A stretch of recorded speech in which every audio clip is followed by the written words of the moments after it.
আসলে মানুষের জীবনে কী আছে বলুন তো? মানুষের জীবনে সুখ দুঃখ কষ্ট বেদনা এই সবই নিয়ে হচ্ছে মানুষের জীবন। আর আমরা যদি সারাক্ষণ শুধু সুখটাকেই নেবো আর দুঃখটাকেই বাদ দিয়ে দেবো এরকম ভাবি, তাহলে কোনোদিন আমরা সুখী হতে পারবো না। দুঃখটাকেও সমানভাবে গ্রহণ করতে হবে। আর যদি দুঃখটাকে গ্রহণ করতে পারি, দুঃখটাকে যদি সাদরে গ্রহণ করতে পারি, তাহলে দেখবেন আসলে যে সুখটা কী তো সেটার মজা বুঝতে পারবো। দিন রাতের মতো এমন কি কখনো হয়েছে যে শুধুই সে দিন গেছে রাত নেই? এমনটা তো কখনোই হয়নি, তাই না? তাই দিন রাত যেমন থাকে তো তেমন দুঃখ সুখ জীবনে থাকবে, একে অপরের পরিপূরক। দুঃখটাকেও সমানভাবে গ্রহণ করতে হবে, তাহলে চিরসুখী হতে পারবো আমরা।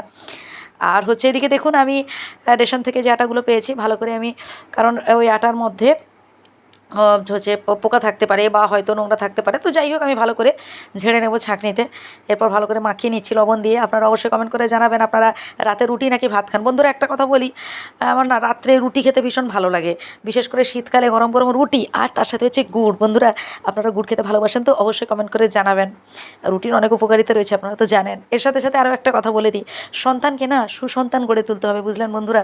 অনেক আমি দেখেছি, অনেক বাচ্চাদের দেখেছি পায়ে পা লেগে গেলে বড়দের প্রণাম করে না, গুরুজনদের সম্মান করে না। আমরা যদি একদম ছোট অবস্থা থেকেই তাদের ভালো শিক্ষা দিই, সুশিক্ষা দিতে পারি, তাহলে পরবর্তীকালে বাবা মায়েদের দেখবেন এতটা কষ্ট হয় না। কি বলছি বন্ধুরা, ভুল কি?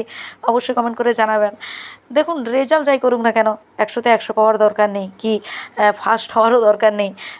মানুষের মতো মানুষ হোক তো, পেটের তাগিদে সে যে কোনো একটা কাজ ঠিক ম্যানেজ করে নেবে। রেজাল্ট ভালো আমরা সবাই চাই, কিন্তু শুধুমাত্র যে 100তে 100 পেতেই হবে, তাকে জোর চাপ দিয়ে শুধুমাত্র পড়াশুনোর দিকেই আমরা যদি তাকে মানে হচ্ছে তাকে লক্ষ্য রাখি যে শুধুমাত্রই তুমি পড়াশোনা করো, শুধুমাত্র পড়াশোনা করো, ভালো চাকরি করো, তাহলে দেখবেন একটা সময় সে মানুষের মতো মানুষ হওয়ার থেকে অনেকটা পিছিয়ে থাকবে। যে পড়াশোনা ভালো করুক, তার সাথে সাথে যেন চারিত্রিক গঠনটাও ঠিক থাকে, তাই না?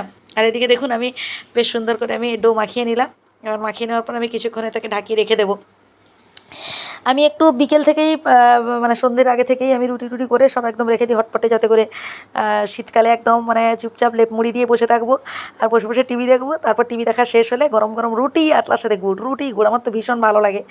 তো যাই হোক এইভাবে আমি রেখে দেবো কিছুক্ষণ, মিনিট 10 পর আবারও আসবো। আচ্ছা এদিকে দেখুন আমাদের ফুটফুটি সে চুপ করে বসে আছে, সে সন্ধ্যাবেলা উপস্থিত হয়ে গেছে রুটি খাবে বলে। এটা কিন্তু আমাদের হচ্ছে বাড়ির বেড়াল নয়, এটাকে ফুটফুটি বলে রাখি। আর এদিকে দেখুন কত সুন্দর সফট সফট নরম নরম নরম নরম হয়ে গেছে। ভালো করে আমি যে লেচিটা মানে ডোটা মাখিয়ে রেখেছিলাম সেটাকে আমি ছোটো ছোটো হচ্ছে লেচি তৈরি করে নেব। তারপর আমি রুটি করে এদিকে তাওয়াটা বসিয়ে দেবো, এদিকে আমি রুটি করতে থাকবো, মানে বেলে নেব। তাওয়াটা গরম হতে একটু সময় লাগবে। বন্ধুরা আপনারা কারা কারা রুটি খেতে ভালোবাসেন তো অবশ্যই কমেন্ট করে জানাবেন।